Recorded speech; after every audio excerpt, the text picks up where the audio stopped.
हमें वृंदावन जाना नहीं पड़ता, हम जहां रहते हैं वहीं वृंदावन जैसा अनुभव होने लग जाता है। ये रास है। मंदिर नहीं है, ठाकुर जी नहीं है, लेकिन घर में बैठे बैठे ही अनुभव होने लगता है कि सामने पंडरीनाथ खड़े हैं, चारों तरफ सब वारी लेकर के जय जय राम कृष्ण हरि का कीर्तन कर रहे हैं। ये अनुभव रास है। रस और रास। आपने भगवत प्राप्ति के लिए साधन किए वो रस, और ठाकुर जी ने आपकी प्राप्ति के लिए जो किया वो रास। भैया हम एक बात कहते हैं, हम सब कौन हैं? हम सब हैं गुल्ला। कौन है? गुल्ला। बोलो कौन है हम? गुल्ला। और श्रीमद् भागवत क्या है? रस। अपने अपने सब गुल्लान को या रस में डालो तो कहा बन जाओगे? रसगुल्ला। और जैसे ही रसगुल्ला बन जाओगे तो श्री श्याम सुंदर या रसगुल्ला को भोग लगाएंगे। अब हो क्या रहा है कि हम केवल गुल्ला बने हुए हैं, रस डाले ही नहीं रहे भीतर। इसलिए ठाकुर जी हमारा भोग नहीं लगाते। बोले पहले रस तो ला, पहले रस तो आस्वादन कर, पहले रस में स्वयं को डुबो दे। अच्छा, रसगुल्ला देखो कैसा होता है, उसको कहीं से भी तोड़ो वहीं रस मिल जाएगा, पूरा रस से भरा होता है। एक ऐसा नहीं होता कि ऊपर ही ऊपर रस है नीचे रस नहीं है, या उधर रस है इधर रस नहीं है। रसगुल्ला को कहीं से भी घुमाओ, कहीं से भी खाओ, कहीं से भी तोड़ो, जहां से निचोड़ोगे वहीं से रस है। हम लोग पता कैसे हैं? हम लोग कभी कभी पर्टिकुलर टाइम पे ही रस लाते हैं अपने अंदर। अभी भुसावल में कथा हुई तो 7 दिन हम लोग ना तो प्याज खा रहे थे, ना गार्लिक खा रहे थे, ना कुछ कर रहे थे ऊट पटांग। और घर में कोई बात भी ऐसी होती थी, अरे भाई अभी कथा चल रही है, अभी कोई नहीं, 7 दिन बाद देखेंगे जिसको देखना है। हमारा रस कैसा? पर्टिकुलर टाइम में ही रस आता है हमारे अंदर। पर भाई रसगुल्ला खाने वाला तो कभी भी खा सकता है ना, वो ये थोड़ी देखेगा वो तभी रस होएगा तब खाऊंगा। हम कोई आम थोड़े ही है कि सीजन आएगा तभी हम में रस आएगा। रसगुल्ला वो तो हमेशा रस से भरा रहता है। हमारे जितने भक्त हैं जिनके हम नाम बोलते हैं, ये सब ऐसे हैं, इनके पास कभी भी ठाकुर जी जा सकते थे। क्यों? ये हमेशा रस में ही भरे रहते हैं। हम लोग पर्टिकुलर टाइम है हमारा, हम तभी रस में रहते हैं, उसके अलावा नहीं रहते। जिस दिन इस भागवत रूपी रस के अपने रोम रोम में इस रस को पिरो लोगे और 24 घंटा फिर रस में ही रहोगे, तो एक दिन रास बिहारी आकर के आपके रस को चखेंगे। वही है रास, वही है रास।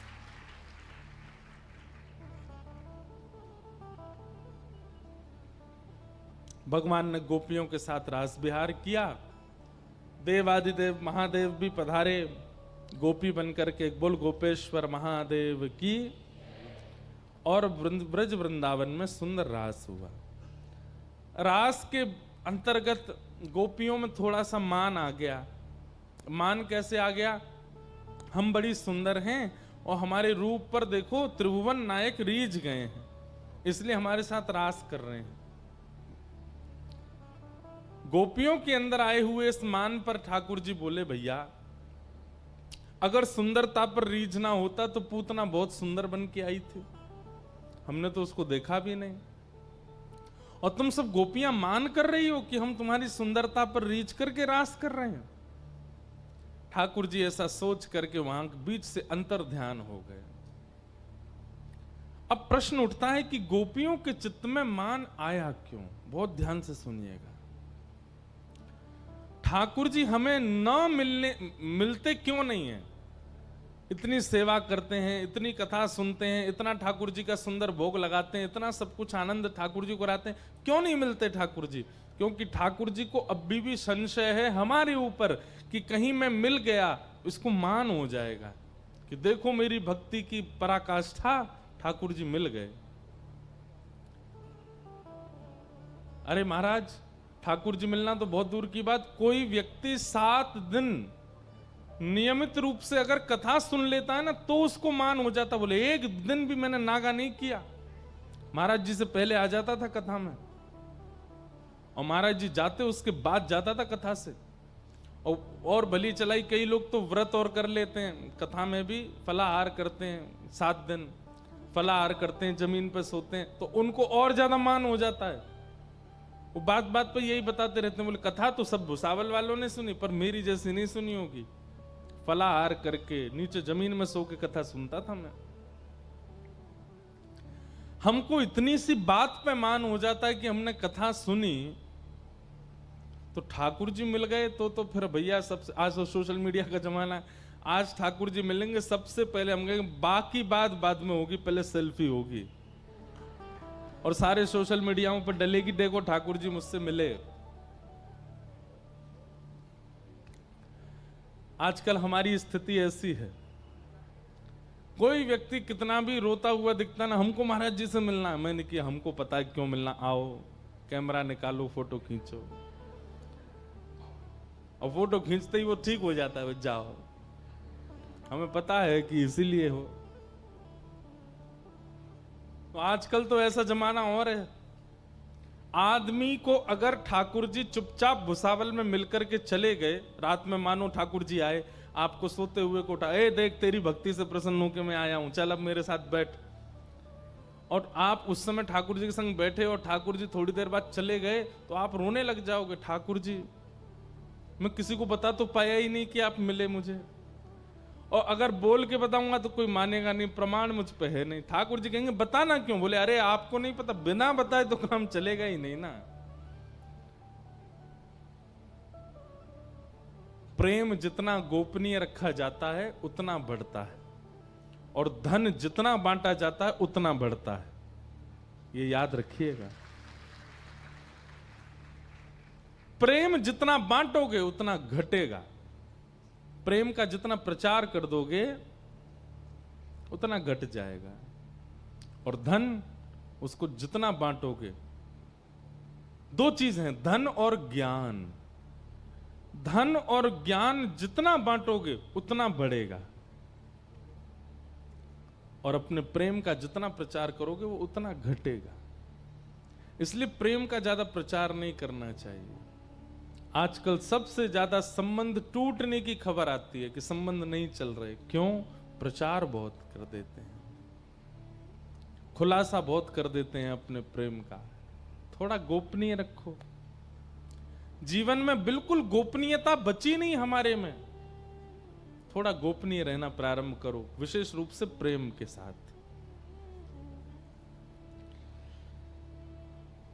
गोपियों को मान क्यों हुआ? क्योंकि बिना आचार्य के रास में गई हैं। आचार्य मतलब बिना गुरु के रास में प्रविष्ट हो गई। श्री राधा रानी नहीं थी साथ में, इसलिए गोपियों को मान हो गया।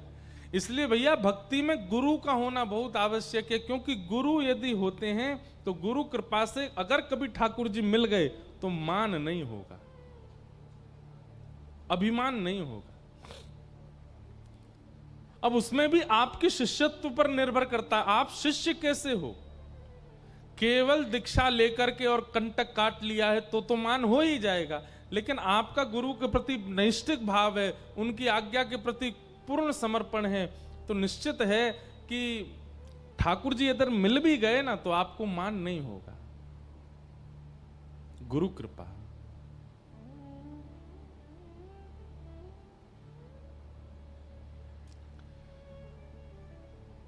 ठाकुर जी अंतर ध्यान हो गए, गोपियों ने व्याकुल होकर के किशोरी जी को पुकारा, किशोरी जी ने कृपा करके सब गोपियों को गोपी गीत गवाया।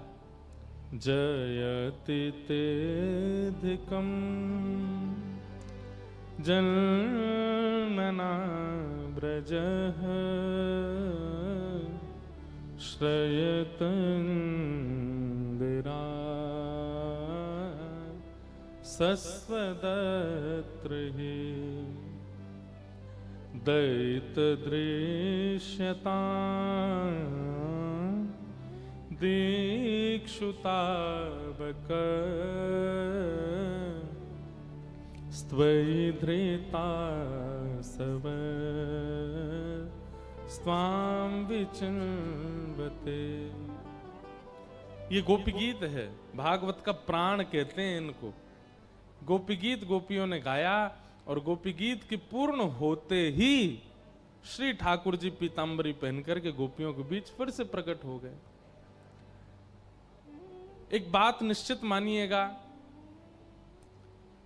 आपके चित्त में ठाकुर जी के प्रेम के शब्द यदि प्रकट होते हैं, आप पद लिखते हो, भजन लिखते हो ठाकुर जी के लिए, अब लिखते तो बहुत लोग हैं, लेकिन उस भाव से सब बहुत जल्दी जुड़ जाते हैं, उससे बहुत आनंदित हो जाते हैं। ऐसे भाव यदि आपके चित्त में प्रकट हो रहे हैं तो इसका मतलब यह है कि आपका चित्त कहीं ना कहीं मान विमुक्त है, उसमें मान नहीं है, तभी शब्द आ रहे हैं।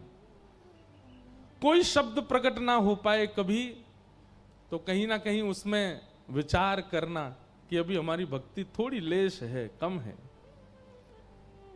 शब्द प्रकट हों और वो शब्द कहीं लिख दिए जाएं, छंदबद्ध शब्द हों, तो समझ जाओ कि चित्त में मान कम है। गोपियों ने शब्द प्रकट करके गोपी गीत गाया और गोपी गीत से ठाकुर जी प्रसन्न होकर के प्रकट हो गए, मिले गोपियों को। उसके बाद महारास हुआ, पहले रास हुआ था, फिर महारास हुआ, और महारास में ठाकुर जी ने जितनी गोपी उतने रूप धारण